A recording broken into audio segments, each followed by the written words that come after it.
മക്കളെ നമസ്കാരം. 9ാം ക്ലാസ്സുകാർക്ക് ടെക്സ്റ്റ് മാറിയില്ലേ? വലിയൊരു ചതിയായി പോയി. മറ്റേത് എന്താണെന്ന് വെച്ചാൽ പ്രീവിയസ് ക്വസ്റ്റ്യൻ പേപ്പർ അല്ല, ഒന്ന് 3-4 ആൻസർ ചെയ്ത് പോയിട്ടുണ്ടെങ്കിൽ റിപ്പീറ്റഡ് ക്വസ്റ്റ്യൻസ് ആണ് എപ്പോഴും വരിക എന്നൊരു ധാരണ നമുക്ക് ഉണ്ടായിരുന്നു.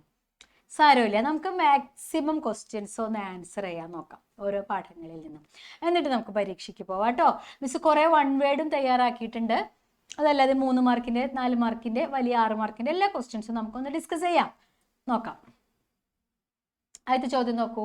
കുമാരനാശാന്റെ കൃതികളിൽ പെടാത്തത് ഏതെന്നാണ് ചോദ്യം. കവി പരിചയത്തില് സുഹൃതഹാരങ്ങളിൽ നിങ്ങൾക്ക് പഠിക്കാനുണ്ടല്ലോ കുമാരനാശാനെ പറ്റി. അപ്പൊ നിങ്ങൾ കുമാരനാശാന്റെ എല്ലാ കൃതികളും പരിചയപ്പെട്ടിരിക്കണം. അത് നിങ്ങളുടെ ചുമതലയാണ് കേട്ടോ. ഇതിലേതാ കുമാരനാശാന്റെ അല്ലാത്തത് പറയാൻ പറ്റുമോ? പിങ്കളയാണ് കേട്ടോ. കരുണയും ചണ്ടാലഭിക്ഷുകയും കുമാരനാശാന്റെ ആണ്. ഓക്കെ, പിങ്കള പക്ഷെ കുമാരനാശാന്റെ അല്ല, ഉള്ളൂരിന്റെ ആണ്. അടുത്തത്, ഒരു ജാതി ഒരു മതം ഒരു ദൈവം, ഈ തത്വം ഉദ്ഘോഷിച്ചത് ആരാ? സുഹൃതഹാരങ്ങളിൽ നിന്നുള്ള ക്വസ്റ്റ്യൻ ആണ്. ശ്രീനാരായണ ഗുരു. മഹാകാവ്യം രചിക്കാത്ത മഹാകവി ആരാണ്? സാധാരണ മഹാകാവ്യങ്ങൾ രചിക്കുന്ന ആൾക്കാരെ നമ്മൾ മഹാകാവ്യം എന്ന് വെച്ചാൽ വലുപ്പത്തിൽ തന്നെ വലുതായിരിക്കണം, ഇത്ര ചാപ്റ്റേഴ്സ് ഉണ്ടായിരിക്കണം, കുറെ നിയമങ്ങളുണ്ട് അതിന്. പക്ഷെ അതൊന്നും രചിക്കാണ്ട് ഒരാൾ മഹാകവിയായി. ആരാന്നറിയോ? നമ്മുടെ കുമാരനാശാൻ കേട്ടോ. ഒറ്റ മഹാകാവ്യം രചിച്ചിട്ടില്ല, പക്ഷെ കവിതയുടെ ക്വാളിറ്റി കൊണ്ട്, ഗുണം കൊണ്ട് മഹാകവിയായി ഇത്രേ. അടുത്തത്, ജാതി വ്യവസ്ഥക്കെതിരെ ആശാൻ എഴുതിയ ഖണ്ഡകാവ്യം. കരുണാലീല, ദുരവസ്ഥ. ഏതാ? ദുരവസ്ഥ. ഇതൊക്കെ കാണാതെ പഠിച്ചിരിക്കണം കേട്ടോ, വരും സാധ്യതയുണ്ട്. പിന്നെ കൈത്താർ വിറക്കയാൽ, കൈത്താർ എന്നത് വിഗ്രഹിച്ച് എഴുതാനാണ് പറഞ്ഞേക്കണത്. എന്താ കൈത്താർ എന്ന് വെച്ചാല് കൈയാകുന്ന താര്. താര് എന്ന് വെച്ചാൽ പൂവ്, കൈയാകുന്ന പൂവ് കേട്ടോ. അടുത്തത്, ചെന്നളിന മനോഹരം എങ്ങനെയാ വിഗ്രഹിക്കുക? അറിയാൻ പറ്റുമോ? ചെന്നളിനം ഒന്ന് വിഗ്രഹിച്ചേ.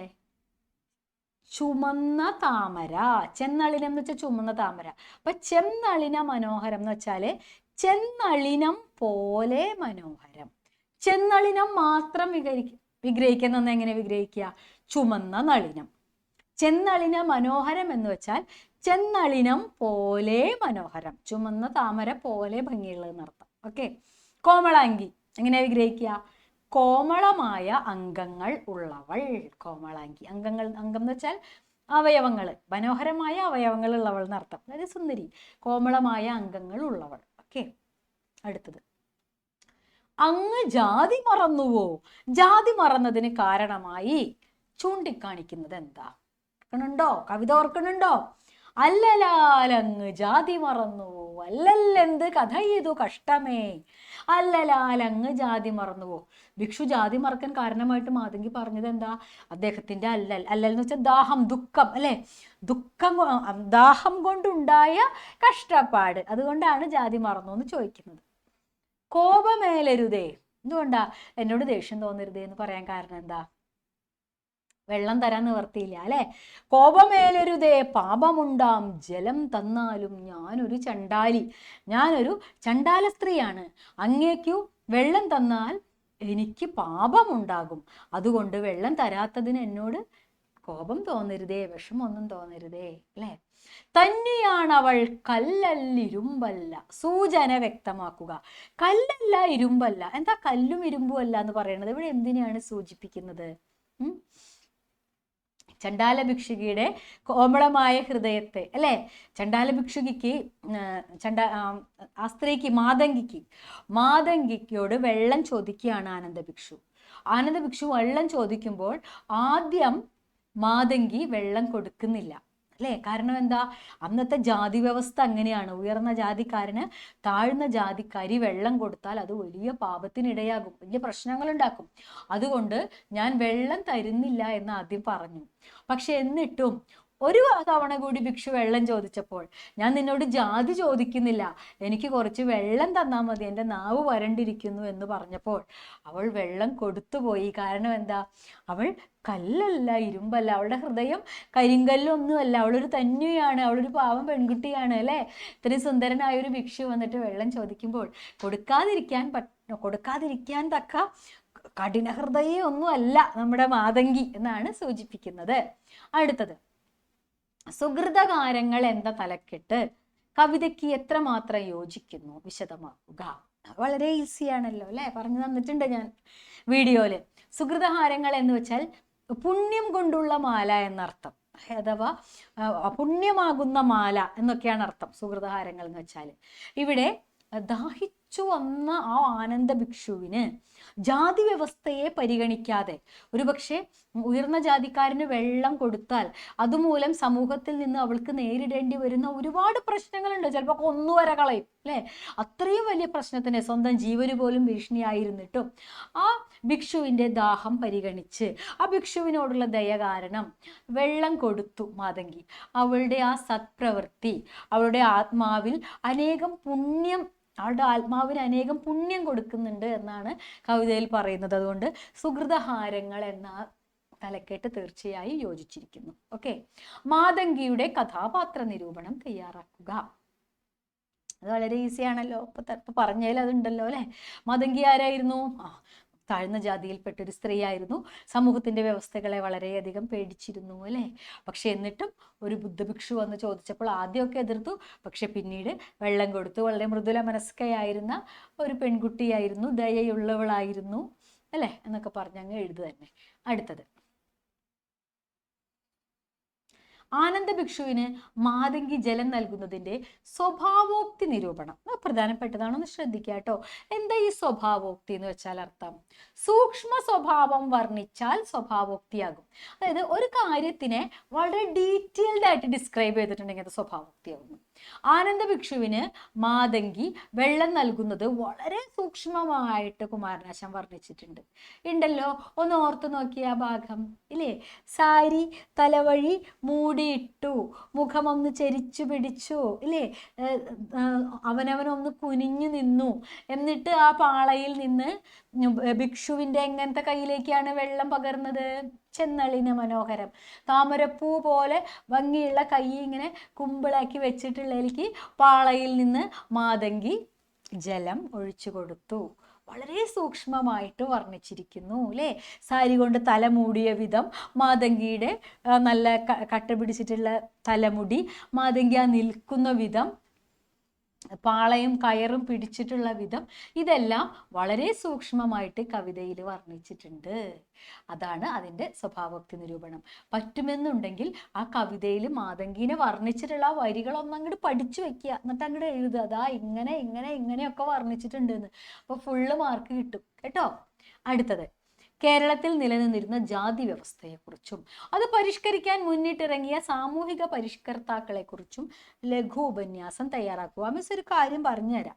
ലൈവിൽ മിസ് പറഞ്ഞിട്ടുള്ളതാ, എന്നാലും റെക്കോർഡിൽ ഒന്നും കൂടി മിസ് പറഞ്ഞുതരാം. എന്താന്ന് വെച്ചാൽ ചോദ്യം നിങ്ങൾക്ക് പലതരത്തിൽ വരും മക്കളെ.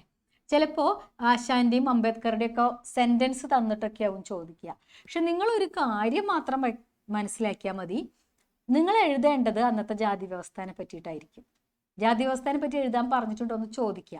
ചോദ്യം വളച്ചൊടിച്ചൊക്കെ കൊടുത്താലും ഉത്തരം ഒന്ന് തന്നെയാണ് മിക്കവാറും എഴുതേണ്ടി വരിക അന്നത്തെ സമൂഹത്തിനെ പറ്റിയിട്ട്, ജാതി വ്യവസ്ഥയെ പറ്റിയിട്ട് കേട്ടോ. അപ്പൊ ഇതിൽ നിന്ന് വരുന്ന ഉപന്യാസങ്ങളോ മുഖപ്രസംഗങ്ങളോ ഒക്കെ ജാതി വ്യവസ്ഥയെ പറ്റിയിട്ടായിരിക്കും. അത് നിങ്ങൾ മനസ്സിലാക്കി വെക്കുക.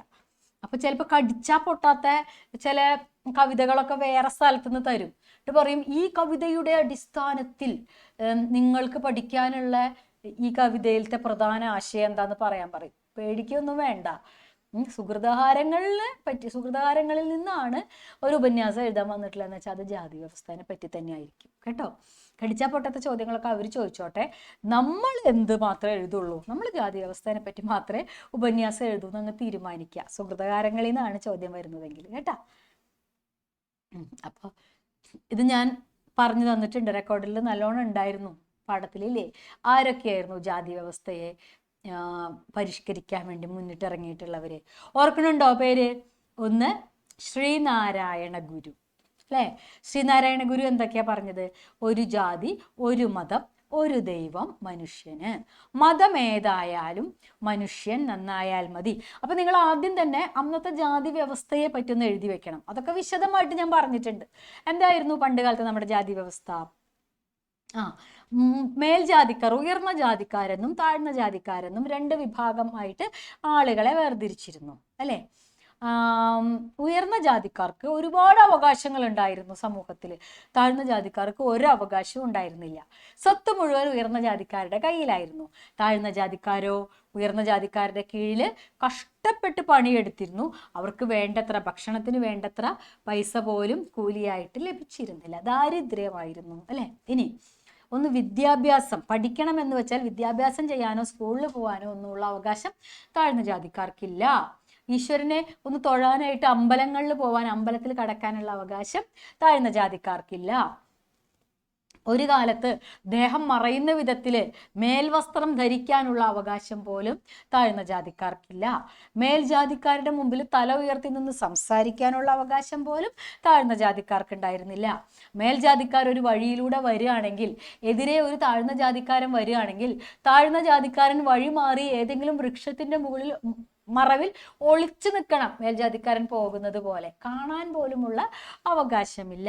ഇത്തരത്തില് മൃഗങ്ങൾക്കുള്ള അവകാശം പോലും ഇല്ലാതെ ഒരു കൂട്ടം മനുഷ്യർ ഇവിടെ ജീവിക്കേണ്ടി വന്നിരുന്ന ഒരു കാലം നമുക്കുണ്ടായിരുന്നു.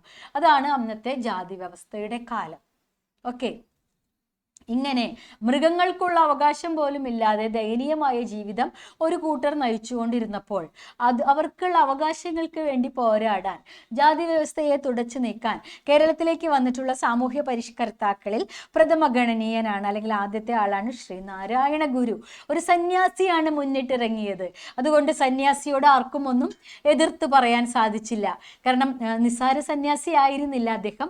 ആത്മസാക്ഷാത്കാരം ലഭിച്ച ഒരു വലിയ സന്യാസി ആയിരുന്നതുകൊണ്ട് അദ്ദേഹത്തിന്റെ വാക്കുകൾക്ക് എതിര് പറയാൻ ഉയർന്ന ജാതിക്കാർക്ക് കഴിഞ്ഞില്ല. ശ്രീനാരായണ ഗുരു എന്താണ് പറഞ്ഞത്? ഒരു ജാതി, ഒരു മതം, ഒരു ദൈവം മനുഷ്യന്. മതം ഏതായാലും മനുഷ്യൻ നന്നായാൽ മതി. ഇതൊക്കെ ഇങ്ങനെ കോട്ടിട്ടിട്ട് വലുതാക്കി എഴുതി വെക്കണം കേട്ടോ. അതിനുശേഷം ശ്രീനാരായണ ഗുരു നടത്തിയിട്ടുള്ള കാര്യങ്ങൾ പറയണം. അദ്ദേഹം താഴ്ന്ന ജാതിക്കാർക്ക് കയറാവുന്ന രീതിയിൽ അങ്ങോളം ഇങ്ങോളം കേരളത്തിൽ ക്ഷേത്രങ്ങൾ പ്രതിഷ്ഠിച്ചു. അതിൽ കണ്ണാടി പ്രതിഷ്ഠ നടത്തി. സ്വന്തം ചൈതന്യം തന്നെ ആണ് നമ്മൾ ആദ്യം വണങ്ങേണ്ടത് എന്ന് പറഞ്ഞ് ഈശ്വര വിഗ്രഹത്തിന് പകരം കണ്ണാടി വരെ പ്രതിഷ്ഠിച്ചു. താഴ്ന്ന ജാതിക്കാരുടെ ഇടയിൽ ഉണ്ടായിരുന്ന ഒരുപാട് അനാചാരങ്ങൾ ഉണ്ടായിരുന്നു. ചെറിയ പ്രായത്തിൽ തന്നെ വിവാഹം കഴിക്കുക, കെട്ടുകല്യാണം നടത്തുക, അതൊന്നും വേണ്ട എന്ന് പറഞ്ഞു. പിന്നെ പറഞ്ഞു വിദ്യ കൊണ്ട് പ്രബുദ്ധരാവാൻ പറഞ്ഞു. ഏത് ജാതി മതം എന്ന് നോക്കാതെ നിങ്ങൾ പഠിക്കൂ, വിദ്യ കൊണ്ട് പ്രബുദ്ധരാകൂ, സംഘടന കൊണ്ട് ശക്തരാകൂ എന്നെല്ലാം പറഞ്ഞ് താഴ്ന്ന ജാതിക്കാരെ ഉയർത്തിക്കൊണ്ടുവന്ന ഒരാളാണ് ആര്? ശ്രീ നാരായണ ഗുരു. ഓക്കെ, ഇനി അടുത്ത ആളാരാണ്? സാമൂഹിക പരിഷ്കർത്താക്കളെ കുറിച്ച് എന്നാണ് പറഞ്ഞേക്കുന്നത്. വേറൊരാളുടെ പേര് ആരാണ് പറയാൻ പറ്റും നമുക്ക്? അംബേദ്കർ, ഡോക്ടർ അംബേദ്കർ അല്ലെ. ഇന്ത്യൻ ഭരണഘടനയുടെ കരട് രൂപം തയ്യാറാക്കിയ നമ്മുടെ ഡോക്ടർ അംബേദ്കർ താഴ്ന്ന ജാതിയിൽപ്പെട്ടയാളായിരുന്നു. ഒരുപാട് കഷ്ടപ്പാടുകൾ സഹിച്ച സമൂഹത്തിന്റെ ഉന്നതിയിലേക്ക് വന്നിട്ടുള്ള ആളാണ്. അദ്ദേഹവും താഴ്ന്ന ജാതിക്കാർക്ക് വിദ്യാഭ്യാസം കിട്ടാൻ വേണ്ടിയിട്ടും അവരെ സമൂഹത്തിൽ ഉയർന്ന നിലയിലേക്ക് കൊണ്ടുവരാൻ വേണ്ടിയിട്ടും ഒരുപാട് പ്രയത്നം ചെയ്തിട്ടുള്ള ആളാണ്. പിന്നീട് നമുക്ക് കുമാരനാശാനെ കുറിച്ച് തീർച്ചയായിട്ടും പറയാം. കുമാരനാശാൻ സ്വന്തം കൃതികളിലൂടെ ജാതി വ്യവസ്ഥയ്ക്കെതിരെ ആഞ്ഞടിച്ചിട്ടുണ്ട് അല്ലേ. ഒരുപാട് കവിതകൾ കുമാരനാശാൻ എഴുതിയിട്ടുണ്ട്. ഇപ്പൊ നമ്മളിപ്പോൾ വായിച്ച നമുക്ക് പഠിക്കാനുള്ള ചണ്ടാല ഭിക്ഷുകി എന്ന കവിത വരെ ജാതി വ്യവസ്ഥയ്ക്കെതിരെയുള്ളതാണ്. ജാതി ചോദിക്കുന്നില്ല ഞാൻ സോദരി എന്നാണ് അതിൽ പറയുന്നത് അല്ലെ. ഇനി ദുരവസ്ഥ എന്ന കൃതിയും കൂടി ജാതി വ്യവസ്ഥയ്ക്കെതിരെ എഴുതിയിട്ടുണ്ടെന്ന് എഴുതുക. ദുരവസ്ഥയിലെ വരികളൊക്കെ വേണമെങ്കിൽ നിങ്ങൾക്ക് ഉദ്ധരിക്കാവുന്നതാണ്. അതായത് തൊട്ടുകൂടാത്തവർ, തീണ്ടിക്കൂടാത്തവർ, ഒട്ടല്ലഹോ ജാതി കോമരങ്ങൾ എന്നൊക്കെ എഴുതി വെച്ചിട്ടുണ്ട് അദ്ദേഹം. തൊടാൻ പാടില്ലാത്തവർ എന്നൊക്കെ പറഞ്ഞിട്ട്, ഇങ്ങനെയൊന്നും പാടില്ല എന്ന് പറഞ്ഞിട്ട് ഒരുപാട് വരികൾ എഴുതി വെച്ചിട്ടുണ്ട്. ഒന്നല്ലേ നാമ ഈ സോദരരെല്ലി പൂവേ ഒന്നല്ലേ രചിച്ചതു, ഒന്നല്ലേ കയ്യിഹ രചിച്ചതു നമ്മയെല്ലാം. നമ്മളെല്ലാം സഹോദരങ്ങളല്ലേ, ഒരേ കയ്യല്ലേ നമ്മളെയൊക്കെ ഉണ്ടാക്കിയിട്ടുള്ളത്. പിന്നെ എന്തിനാണ് നമ്മളിങ്ങനെ തൊട്ടുകൂടാത്തവർ, തീണ്ടിക്കൂടാത്തവർ, ദൃഷ്ടിയിൽപ്പെട്ടാലും ദോഷമുള്ളവർ എന്നൊക്കെ പറഞ്ഞ് മാറി നിൽക്കുന്നത് എന്തിനാണെന്ന് കുമാരനാശാൻ ചോദിച്ചിട്ടുണ്ട് കേട്ടോ. കുമാരനാശാൻ കേരളത്തിനോട് ഒരു വരിയും കൂടി പറഞ്ഞിട്ടുണ്ട്. ഹന്ത ഈ ജാതിയെ ഹോമിച്ചൊഴിച്ചാൽ നിൻ ചിന്തിതം സാധിച്ചു രത്നഗർഭേ. രത്നങ്ങളെ പോലെയുള്ള വ്യക്തികൾ ഉള്ളവളാണ് കേരളം, കേരള മാതാവ്. പക്ഷേ ജാതിയാകുന്ന പിശാചുണ്ടെങ്കിൽ ഒന്നും വളരില്ല. അതുകൊണ്ട് ജാതിനെ ഹോമിച്ചൊഴിക്കണമെന്ന് പറഞ്ഞിട്ടുണ്ട്. അപ്പൊ ഈ 3 പേരെ കുറിച്ച് എഴുതിയാൽ തന്നെ നിങ്ങൾക്ക് മാർക്ക് കിട്ടും. ഒരു ലഘു ഉപന്യാസമായി കേട്ടോ. അപ്പൊ കുമാരനാശാനെ പറ്റി അറിയുമ്പോൾ ഏതൊക്കെ കൃതികളാണ് എഴുതേണ്ടത് ജാതിക്കെതിരെയുള്ളത്? ചണ്ടാല ഭിക്ഷുകി, അത് നിങ്ങൾക്ക് പഠിക്കാനുള്ളത്. പിന്നെ ദുരവസ്ഥ. ഓക്കെ, ദുരവസ്ഥയിലത്തെ വരികളാണ് ഞാനിപ്പോൾ പാടിയത്. അതൊക്കെ ഒന്ന് പഠിച്ചിട്ടൊന്ന് എഴുതി വെച്ചേക്ക്. അടുത്തത്, കറുത്ത കാറിന് അത് അറിയാമായിരുന്നു. എന്താ അറിയാമായിരുന്നത് കറുത്ത കാറിന്? അമ്മയെ ആർക്കും വേണ്ടാണ്ടായിരുന്നു അല്ലേ? പച്ചക്കറി വാങ്ങാൻ പോയ വൃദ്ധയെ ഒരു കറുത്ത മെഴ്സിഡസ് കാർ തട്ടിയിട്ട് പോയി. തന്നെ ആർക്കും വേണ്ടാതായിരിക്കുന്നു. താൻ എത്ര ഊണുകൾ വെച്ച് വിളമ്പി, എത്ര പേരുടെ തുണികൾ അലക്കി കൊടുത്തു, ഇപ്പൊ വയ്യാതായി, ആർക്കും തന്നെ വേണ്ട ഇനി ജീവിതത്തിൽ. ആ കാറിന് അത് അറിയാമായിരുന്നിരിക്കും. അതാവും കാറ് തന്നെ കൊല്ലാൻ ശ്രമിച്ചത്, അമ്മ വിചാരിക്കുന്നത് അല്ലേ, വീണ് കിടന്നിട്ട്. അടുത്തത്, ചോദ്യങ്ങൾ മുഴുവനാകാതെ ഞാൻ എങ്ങനെ കേസ് റിപ്പോർട്ട് ചെയ്യും? ആരുടെ വാക്കുകളാണിത്? പോലീസുകാരന്റെ വാക്കുകളാണ്. അമ്മയെ കാറ് തട്ടിയിട്ടപ്പോൾ അമ്മയുടെ അടുത്തേക്ക് വന്ന പോലീസുകാരൻ അമ്മയെ സഹായിക്കാനല്ല ശ്രമിക്കുന്നത്, പിന്നെയോ അമ്മയെ സഹായിക്കാൻ തുനിഞ്ഞ പാൽക്കാരനോട് കുറെ ചോദ്യങ്ങൾ ചോദിക്കാനാണ്. എവിടെയാണ് വീട് എന്നൊക്കെ അല്ലേ. അപ്പൊ പാൽക്കാരൻ പറയുന്നുണ്ട്, ചോദ്യങ്ങളൊക്കെ പിന്നെ ആവാം, ഞാൻ ആദ്യം ഇവരെ ഒന്ന് ഹോസ്പിറ്റലിലാക്കട്ടെ എന്ന്. അപ്പൊ പോലീസുകാരൻ പറയാണ്, എൻ്റെ ചോദ്യങ്ങൾ മുഴുവനാക്കാതെ എനിക്ക് കേസ് റിപ്പോർട്ട് ചെയ്യാൻ പറ്റില്ല. ഇവിടെ സൂചിപ്പിക്കുന്നത് എന്താണെന്ന് ചോദിക്കാം നിങ്ങളോട്. ഇവിടെ നൽകുന്ന സൂചന എന്താണ്? ഇന്നും നമ്മുടെ കേരളത്തിലെ ഒരാളെ അപകടം പറ്റിയാൽ അയാളെ സഹായിക്കാൻ ശ്രമിക്കാനല്ല നിയമപാലകർക്ക് ധൃതി അല്ലെ, റിപ്പോർട്ട് സമർപ്പിക്കാനാണ്. അപ്പൊ ഇതിനെതിരെയുള്ളൊരു പരിഹാസമാണിത്. ഓക്കെ, അടുത്തത്, കരിഞ്ഞ മരങ്ങളുടെ വേരുകൾ മണ്ണിൽ നിന്ന് മേലോട്ട് ഉയരുന്നത് പോലെ. എന്തിനെയാണ് ഇങ്ങനെ പറഞ്ഞിരിക്കുന്നത്? ഓർമ്മയുണ്ടോ നിങ്ങൾക്ക്? അമ്മ അവസാനം കിടക്കുമ്പോൾ, വയ്യാതെ കിടക്കുമ്പോൾ അമ്മയുടെ വിരലുകൾ ഇങ്ങനെ സ്റ്റിഫായിട്ട് നിന്നു അല്ലേ? ആ അമ്മയുടെ വിരലുകളെ, വയ്യാതെയായ അമ്മയുടെ വിരലുകളെയാണ് സൂചിപ്പിക്കുന്നത്. അത് മരങ്ങൾ, ഉണങ്ങി തുടങ്ങുന്ന മരങ്ങളുടെ വേരുകൾ ഉണ്ടല്ലോ, അത് മണ്ണിൽ നിന്ന് ഇങ്ങനെ മേലോട്ട് പോകുന്നു. ഇതുപോലെയാണ് അമ്മയുടെ വിരലുകൾ സൂചിപ്പിക്കുന്നത്. എന്താ? അമ്മയുടെ ആസന്നമായ അല്ലെങ്കിൽ അടുത്തു വരുന്ന മരണത്തെയാണ് സൂചിപ്പിക്കുന്നത് അല്ലെ. അമ്മ കരിഞ്ഞു വീഴുന്ന ഒരു വൃക്ഷം പോലെയായി മാറി. കരിഞ്ഞു പോകുന്ന വൃക്ഷങ്ങളുടെ വേരുകൾ മണ്ണിൽ നിന്ന് മുകളിലേക്ക് കാണപ്പെടുന്നത് പോലെ അമ്മയുടെ വിരലുകൾ എങ്ങനെ മുകളിലേക്ക് നിന്നു. ഓക്കെ, അടുത്തത്, പൊളിഞ്ഞ പാവയെ പോലെ കൊഴിഞ്ഞു കിടന്നു. ഇവിടെ ആരെയാ പറയുന്നത്? അമ്മയെയാണ്. മാധവിക്കുട്ടിയുടെ കഥയിലെ ഒരു പ്രത്യേകതകളാണത്. പൊളിഞ്ഞ പാവയെ പോലെ കൊഴിഞ്ഞു കിടന്നു. എന്താ പൊളിഞ്ഞ പാവ എന്ന് വെച്ചാൽ, കുട്ടികൾ ഉപയോഗിച്ച് കളിച്ചു കഴിഞ്ഞതിന് ശേഷം കേടുവന്ന് പൊളിഞ്ഞു പോയ ഒരു പാവയെ കുട്ടി വലിച്ചെറിയുമ്പോൾ അതങ്ങനെ ഒന്നിനും പറ്റാതെ കിടക്കില്ലേ, അതുപോലെ മക്കളുടെ ജീവിതത്തിന് വേണ്ടി എല്ലാം ചെയ്തു കൊടുത്ത് അല്ലെ, മക്കളെല്ലാം നല്ല നിലയിലായപ്പോൾ മക്കളാൽ ഉപേക്ഷിക്കപ്പെട്ട ഒരു വാർദ്ധക്യം, അതാണ് ഇവിടെ പൊളിഞ്ഞ പാവ എന്നതുകൊണ്ട് സൂചിപ്പിക്കുന്നത് കേട്ടോ. കളി കഴിഞ്ഞ് കുട്ടികളാൽ വലിച്ചെറിയപ്പെട്ട ഒരു പാവയെ പോലെയായി വാർദ്ധക്യകാലത്ത് അമ്മ. അടുത്തത്, വൃദ്ധയുടെ കഥാപാത്ര നിരൂപണം തയ്യാറാക്കുക. അമ്മ അല്ലെ, എന്താണ്? വളരെ പ്രധാനപ്പെട്ട ക്വസ്റ്റ്യൻ ആണ്, വരാനൊക്കെ സാധ്യതയുണ്ട് കേട്ടോ. എന്താന്ന് വെച്ചാൽ ആദ്യത്തെ കാര്യം പറയേണ്ടത്, ഇവിടെ അമ്മ വളരെ ദുഃഖിതയാണ് അല്ലേ. അവർ കാറ് തള്ളിയിട്ട് പോയപ്പോൾ അവരാദ്യം അതൊരു ഇൻട്രൊഡക്ഷൻ പറയാൻ മറക്കരുത് കേട്ടോ മക്കളെ. എന്താണ്? മലയാളത്തിന്റെ അഭിമാനമായ മാധവിക്കുട്ടിയുടെ കഥയിലെ കഥാപാത്രമാണ് വൃദ്ധ. മാധവിക്കുട്ടിയെ കുറിച്ചൊക്കെ നല്ല ഇൻട്രൊഡക്ഷൻ ഞാൻ റെക്കോർഡഡ് വീഡിയോയിൽ പറഞ്ഞിട്ടുണ്ട്. അത് കേട്ട് നിങ്ങളൊരു ഇൻട്രൊഡക്ഷൻ പഠിച്ചു വെക്കുക. കേട്ടല്ലോ? അപ്പോൾ മലയാളത്തിന്റെ അഭിമാനമായ ലോകപ്രശസ്ത തന്നെയായ കഥാകാരിയായ മാധവിക്കുട്ടിയുടെ കഥയിലെ കഥാപാത്രമാണ് വൃദ്ധ. മക്കളാലെല്ലാം ഉപേക്ഷിക്കപ്പെട്ടവരാണ് വൃദ്ധ അല്ലെ. അനാഥമായ വാർദ്ധക്യത്തെ കുറിച്ചാണ് ഈ കഥയിൽ പ്രധാനമായും പറയുന്നത്. ഒരു ഇൻട്രൊഡക്ഷൻ ആയില്ലേ? ഇൻട്രൊഡക്ഷൻ പഠിച്ചു വെക്കുക. അതിനുശേഷം എഴുതുക. എന്തെന്ന്? ദുഃഖിതയായിരുന്നു അമ്മ. കാറ് അമ്മയെ തള്ളിയിട്ട് ചോരയൊലിപ്പിച്ച് വഴിയിൽ കിടക്കുമ്പോൾ അമ്മയുടെ മനസ്സിലേക്ക് ആദ്യം വരുന്ന ചിന്ത എന്താണ്? എന്നെ ആർക്കും വേണ്ട, എൻ്റെ ജീവിതം കൊണ്ട് ഇനി ഒരു പ്രയോജനവുമില്ല.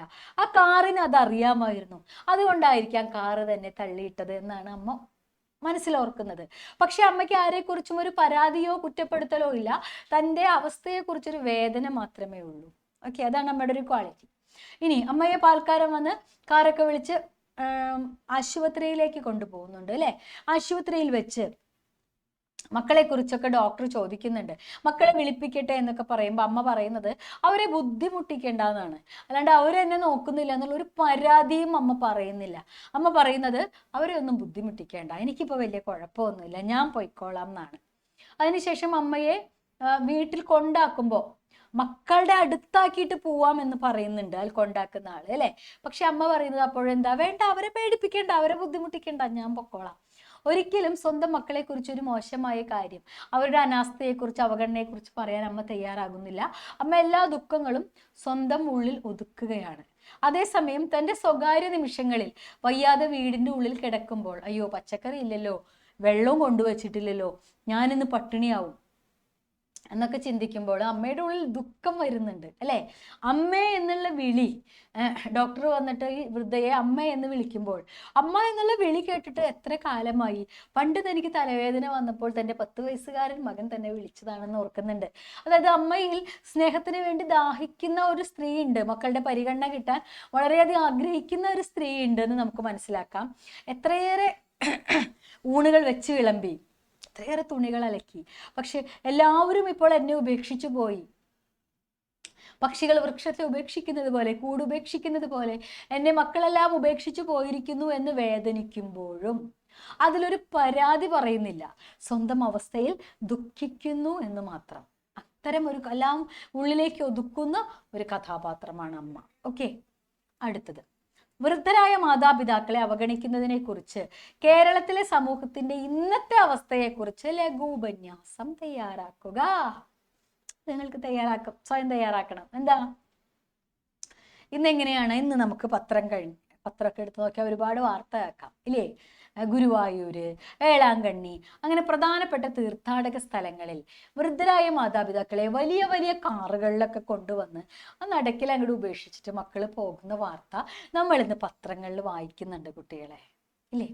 വൃദ്ധസദനങ്ങളിൽ കൊണ്ടാക്കുന്ന ആൾക്കാർ ഒരുപാടാണുള്ളത്. വൃദ്ധസദനങ്ങൾ വർദ്ധിച്ച് വരുന്നുണ്ട്.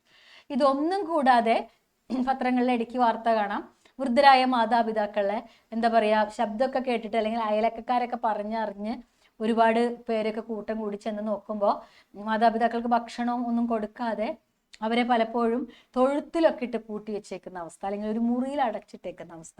ഇങ്ങനെ അനേകം പത്രവാർത്തകൾ നമുക്കിന്ന് പരിചിതമാണ്. അപ്പം ഇങ്ങനെ അനേകം പത്രവാർത്തകൾ നിങ്ങൾ പറയുക. ഇനി നിങ്ങൾ പത്രം വായിച്ചിട്ടില്ലെങ്കിൽ നിങ്ങളുടെ ഭാവനയിൽ വരട്ടെ വാർത്തകൾ. മാതാപിതാക്കളെ പല രീതിയിൽ പല സ്ഥലത്ത് ഉപേക്ഷിച്ചതായിട്ടും പല സ്ഥലത്ത് പീഡിപ്പിക്കുന്നതായിട്ടും ഇന്ന സ്ഥലത്ത് വൃദ്ധസദനങ്ങളിൽ കൊണ്ടാക്കിയെന്നൊക്കെ നിങ്ങൾ തന്നെ കുറേ വാർത്ത അങ്ങ് ചമച്ചെഴുതുക. സത്യത്തിലുള്ള വാർത്തകളാണ്, നിങ്ങൾ പത്രം വായിക്കാത്തതുകൊണ്ട് നിങ്ങൾക്ക് അറിയുന്നില്ല എന്നുള്ളൂ. അപ്പോൾ പിന്നെ ഭാവന വർക്ക് ചെയ്യട്ടെ. ഇതൊക്കെ എഴുതിയിട്ട് പറയാ, കേരള സമൂഹത്തിന്റെ ഇന്നത്തെ അവസ്ഥ ഇങ്ങനെയാണ്. കഷ്ടപ്പെട്ട് വളർത്തിയ മാതാപിതാക്കളെ നോക്കുന്നവര് വളരെ കുറവാണ്. കാരണം വൃദ്ധസദനങ്ങളുടെ എണ്ണം കൂടിക്കൊണ്ടിരിക്കുകയാണല്ലോ. ഇനി അതിന്റെ കാരണം കൂടി എഴുതാട്ടോ നിങ്ങൾക്ക് വേണമെങ്കിൽ. അതായത് പണ്ടത്തെ പോലെയല്ല, എല്ലാ മക്കൾക്കും പലപ്പോഴും ജോലി ഉണ്ടായിരിക്കും അല്ലെ? അപ്പൊ ഈ ജോലിക്ക് പോയി കഴിയുമ്പോൾ അച്ഛനമ്മമാര് വീട്ടിൽ പലപ്പോഴും തനിച്ചായിരിക്കും. അപ്പൊ ഈ തനിച്ചൊരമ്മ താമസിക്കുമ്പോൾ പലപ്പോഴും അവർക്ക് പല രോഗങ്ങളും കാരണം തലചുറ്റി വീണിട്ട് വീടിന്റെ ഉള്ളിൽ മരിച്ചു പോകുന്ന സന്ദർഭങ്ങളൊക്കെ ഉണ്ടാവുന്നുണ്ട്. അപ്പൊ ഇതൊക്കെ ഒഴിവാക്കാനാണ് പലരും ഒരു കൂട്ടുണ്ടായിക്കോട്ടെ അമ്മമാർക്ക് എന്ന് വിചാരിച്ചിട്ടാണ് വൃദ്ധസദനങ്ങളിൽ കൊണ്ടാക്കുന്നത്. അങ്ങനെ ഒരു നല്ല വശവും ഇതിനുണ്ട്. ഇനി പലപ്പോഴും മക്കൾ എവിടെയായിരിക്കും? വിദേശത്തായിരിക്കും. അപ്പൊ വലിയ വീട്ടില് അച്ഛനമ്മമാർ തനിച്ചാകും, അല്ലെങ്കിൽ അമ്മ തനിച്ചാകും. വലിയ മതിൽക്കെട്ടുകളൊക്കെ ഉള്ള വീട്ടില് അമ്മമാർക്ക് പല അസുഖങ്ങളും ഉണ്ടാവും. അവരെപ്പോൾ വേണമെങ്കിലും തലചുറ്റി വീണാനോ വൈദ്യസഹായം വേണ്ടത്ര കിട്ടാതെ വീടുകൾക്കുള്ളിൽ അകപ്പെട്ടു പോകാനുള്ള സാധ്യതയുണ്ട്.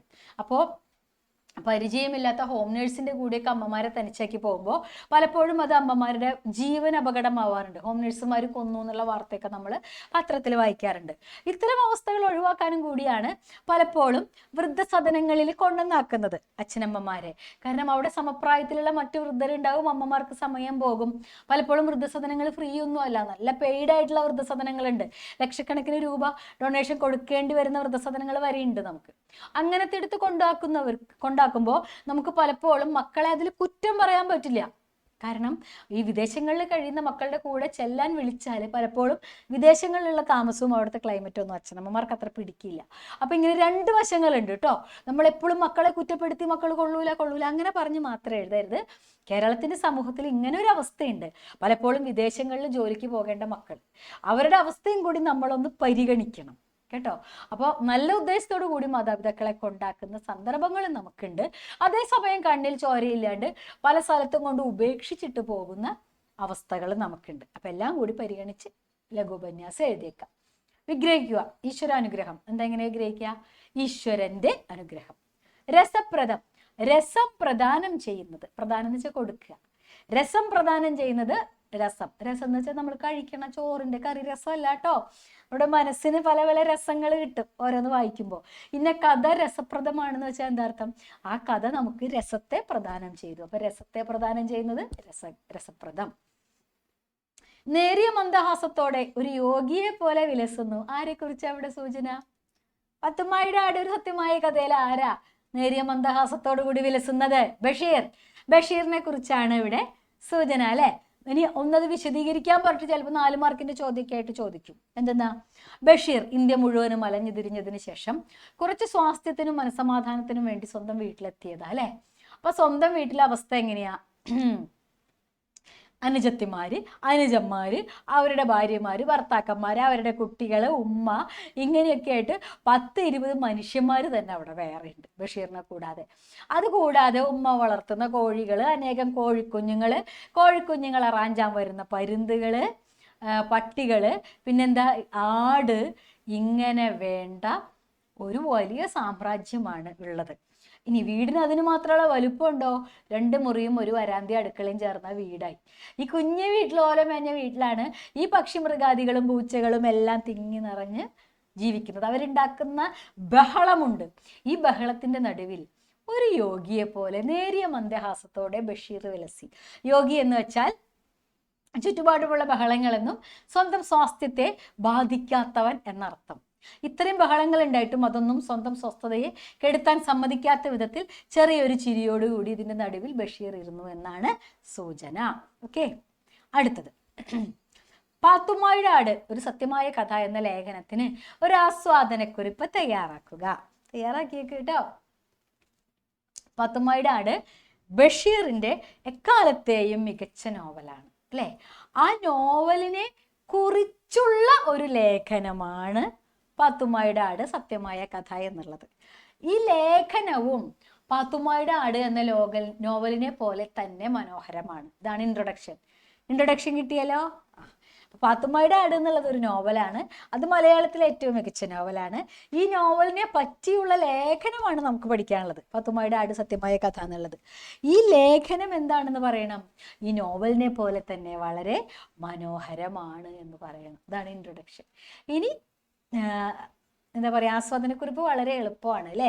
ആസ്വാദനക്കുറിച്ച് കാരണം ഈ ലേഖനത്തിൽ അധികവും പറഞ്ഞിട്ടുള്ളത് ഞാനിപ്പോൾ കുറച്ച് നേരത്തെ പറഞ്ഞ കാര്യങ്ങളാണ്. ബഷീർ സ്വാസ്ഥ്യത്തിന് വേണ്ടി എത്തിയ കാര്യം, അവിടെ ഉണ്ടായിരുന്ന ബഹളങ്ങൾ, അതിൻ്റെ ഇടയിൽ ബഷീർ യോഗിയെ പോലെ കഴിഞ്ഞത്, പിന്നെ ഓരോ കഥാപാത്രത്തെക്കുറിച്ചും പറയാം. എല്ലാവർക്കും ബഷീറിന്റെ പൈസയാണ് ആവശ്യം അല്ലേ. അനിയത്തി വന്ന് കമ്മൽ ചോദിക്കും, വേറൊരു അനിയത്തി വന്ന് പുതിയതായിട്ട് പണിയുന്ന വീടിന് വേണ്ട പാത്രങ്ങൾ ചോദിക്കും, ഉമ്മ വന്നിട്ട് കമ്മൽ ചോദിക്കും, ഉമ്മക്ക് കുറച്ച് രൂപ ചോദിക്കുന്നുണ്ട്, അനിയൻ വന്നിട്ട് അനിയൻ്റെതായ ആവശ്യങ്ങൾ പറയുന്നുണ്ട്. ഇതെല്ലാം കേട്ടൊരു യോഗിയെ പോലെ ഇരിക്കുന്ന ബഷീർ അതേസമയം എല്ലാ ജീവജാലങ്ങളോടും സമത്വത്തോടുകൂടി സമഭാവനയോടുകൂടി കഴിയേണ്ടതിൻ്റെ ഒരാവശ്യം ഇവിടെ കാണിക്കുന്നുണ്ട് അല്ലേ. ഇങ്ങനെയെല്ലാം എഴുതിയിട്ട് അതിനെക്കുറിച്ചുള്ള ഒരു ആസ്വാദനം അങ്ങ് തയ്യാറാക്കിയേക്കാം. ഓക്കെ, അടുത്തത് അതേ ചോദ്യമാണ്. മാനവികത അഥവാ വിശ്വസാഹചര്യം എന്ന വിഷയത്തിൽ പാത്തുമ്മയുടെ ആടിനെ അടിസ്ഥാനമാക്കി ലഘു ഉപന്യാസം. മാനവികത എന്ന് വെച്ചാൽ എന്താ? ചുറ്റുമുള്ള എല്ലാറ്റിനെയും സ്വന്തം സഹോദരങ്ങളായി കാണുക, സ്വന്തം കുടുംബത്തിലെ അംഗങ്ങളായിട്ട് കാണുക. മനുഷ്യരെ മാത്രമല്ല, ചെടികളെയും കൊടികളെയും പുല്ലിനെയും പൂക്കളെയും എല്ലാം സ്വന്തം കുടുംബത്തിലെ അംഗങ്ങളായി കണ്ട് എല്ലാറ്റിനോടും ഒരു ആശയവിനിമയം സാധിച്ച് എല്ലാറ്റിനോടും സ്നേഹത്തോടു കൂടി കഴിയുന്ന അവസ്ഥയെയാണ് നമ്മൾ മാനവികത അഥവാ വിശ്വസാഹോദര്യം എന്ന് പറയുക. അപ്പൊ ആദ്യം പറയേണ്ട പോയിന്റ് എന്താ? മാനവികത അഥവാ വിശ്വസാഹോദര്യം എന്താണെന്ന് നമ്മൾ ആദ്യം പറയാം. എന്താണ്? ഈ പ്രപഞ്ചത്തിലുള്ള സകലതിനെയും, സകല ചരാചരങ്ങളെയും, ചരം എന്ന് വെച്ചാൽ ജീവനുള്ളത്, അചരം എന്ന് വെച്ചാൽ ജീവനില്ലാത്തത്. അപ്പൊ ജീവനുള്ളതിനെയും ജീവനില്ലാത്തതിനെയും സകല ചരാചരങ്ങളെയും, പക്ഷി മൃഗാദികളെയും, കല്ലിനെയും പുല്ലിനെയും ചെടികളെയും കൊടികളെയും എല്ലാത്തിനെയും ഒരൊറ്റ കുടുംബത്തിലെ അംഗങ്ങളായി കണ്ട് എല്ലാവരോടും സ്നേഹം പുലർത്തുന്ന ഒരു മനോഭാവത്തെയാണ്, ഒന്നിനെയും അനാവശ്യമായി വേദനിപ്പിക്കാതിരിക്കുന്ന ഒരു മനോഭാവത്തെയാണ് നമ്മൾ മാനവികത അഥവാ വിശ്വസാഹോദര്യം എന്ന് പറയുന്നത്. ഓക്കെ, ഇതിനെക്കുറിച്ചാണ് നമ്മൾ പാത്തുമ്മയുടെ ആടിന്റെ അടിസ്ഥാനത്തിൽ. അപ്പൊ ആദ്യം ഇതെന്താണെന്ന് പറയാം. അപ്പൊ ഞാൻ പറഞ്ഞല്ലോ വിശ്വസാഹോദര്യം എന്താണെന്നുള്ളത് പറഞ്ഞു, ഒരു പാരഗ്രാഫിനുള്ളതായി. അടുത്ത പാരഗ്രാഫിൽ ഞാൻ നേരത്തെ പറഞ്ഞ ചോദ്യം ഉണ്ടല്ലോ, ബഷീർ തിരിച്ചു വന്നതും ബഷീർ യോഗിയെ പോലെ കഴിയുന്നതും, ആ പാരഗ്രാഫ് എഴുതുക. എന്നിട്ട് അടുത്ത പാരഗ്രാഫിൽ എഴുതുക, ബഷീറിൻ്റെ ഈ മനോഭാവം നമ്മൾ നമ്മുടെ ജീവിതത്തിലും കാത്തു സൂക്ഷിക്കേണ്ടതാണ്.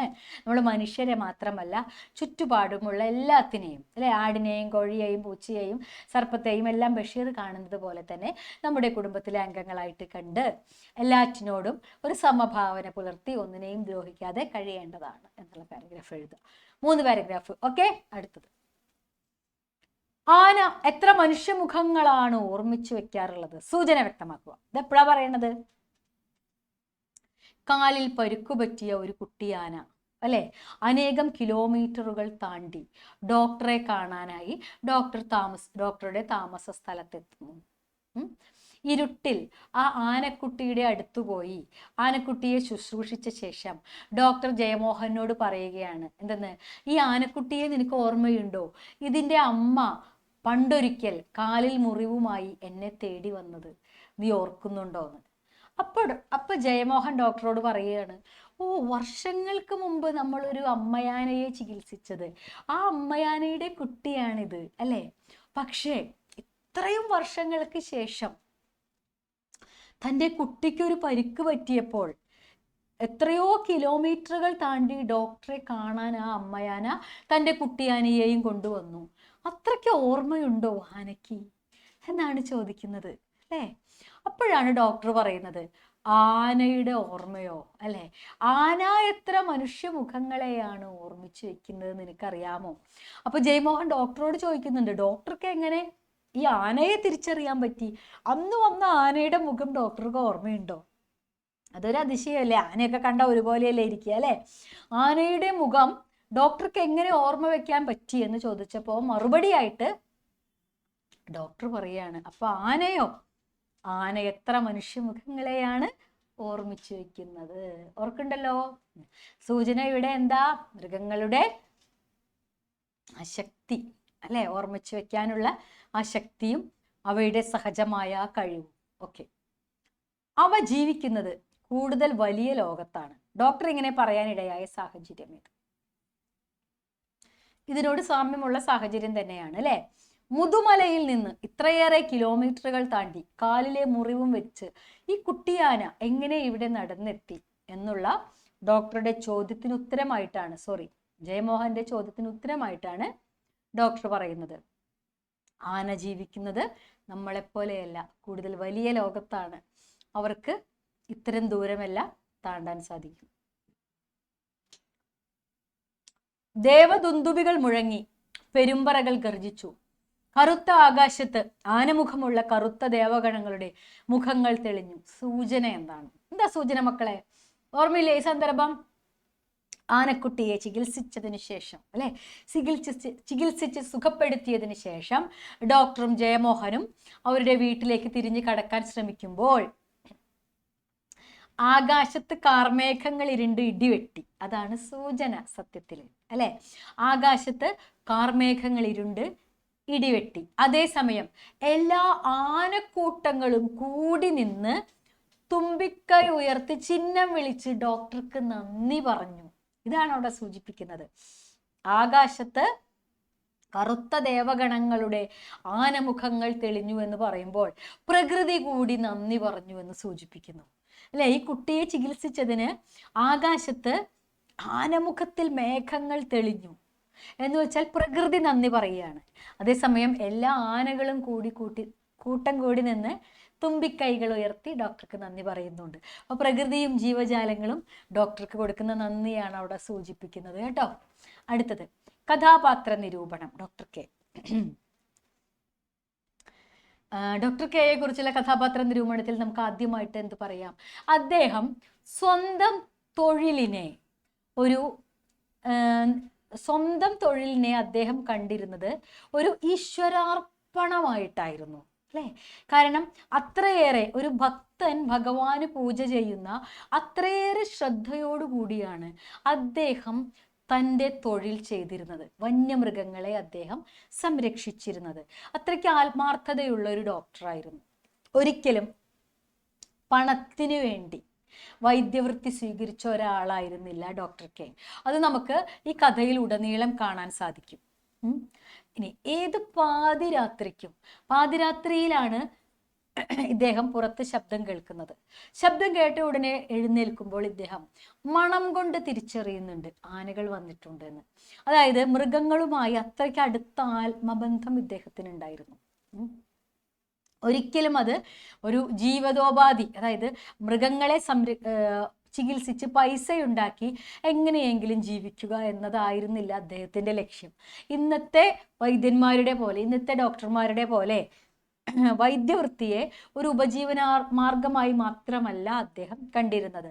അദ്ദേഹത്തിന് അതൊരു സേവനം, ഒരു ഈശ്വര പൂജ തന്നെയായിരുന്നു. അതുകൊണ്ടാണ് ആന വരുമ്പോൾ അദ്ദേഹം തിരിച്ചറിയുന്നത് ആനകൾ വന്നിട്ടുണ്ട് അല്ലേ. ആന വന്നതിന് ശേഷം വീട്ടിൽ നിന്ന് പുറത്തിറങ്ങിയപ്പോൾ ജയമോഹൻ ഒന്നും കാണാൻ പറ്റുന്നില്ല. ഇരുട്ട് അല്ലേ, ഇരുട്ട് കുത്തിയ രാത്രി കാണാൻ പറ്റുമ്പോൾ ആ ഇരുട്ട് കുത്തിയ രാത്രിക്കിടയിൽ നിന്നും കുട്ടിയാനയെയും അമ്മയാനയെയും ഒക്കെ ഈ ഡോക്ടർ തിരിച്ചറിയുന്നുണ്ട്.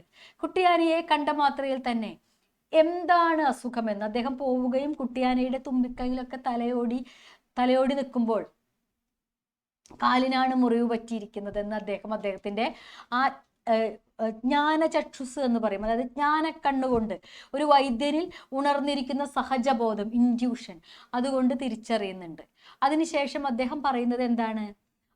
കുട്ടിയാനയ്ക്ക് മരുന്ന് കൊണ്ടുവരാൻ, മരുന്ന് കുത്തിവെച്ച് ബോധം കെടുത്തുമ്പോൾ ഉടനെ വെള്ളം കൊണ്ടൊഴിക്കാൻ പറയുന്നുണ്ട്. എന്തിനാ വെള്ളം കൊണ്ടൊഴിക്കാൻ പറയുന്നത്?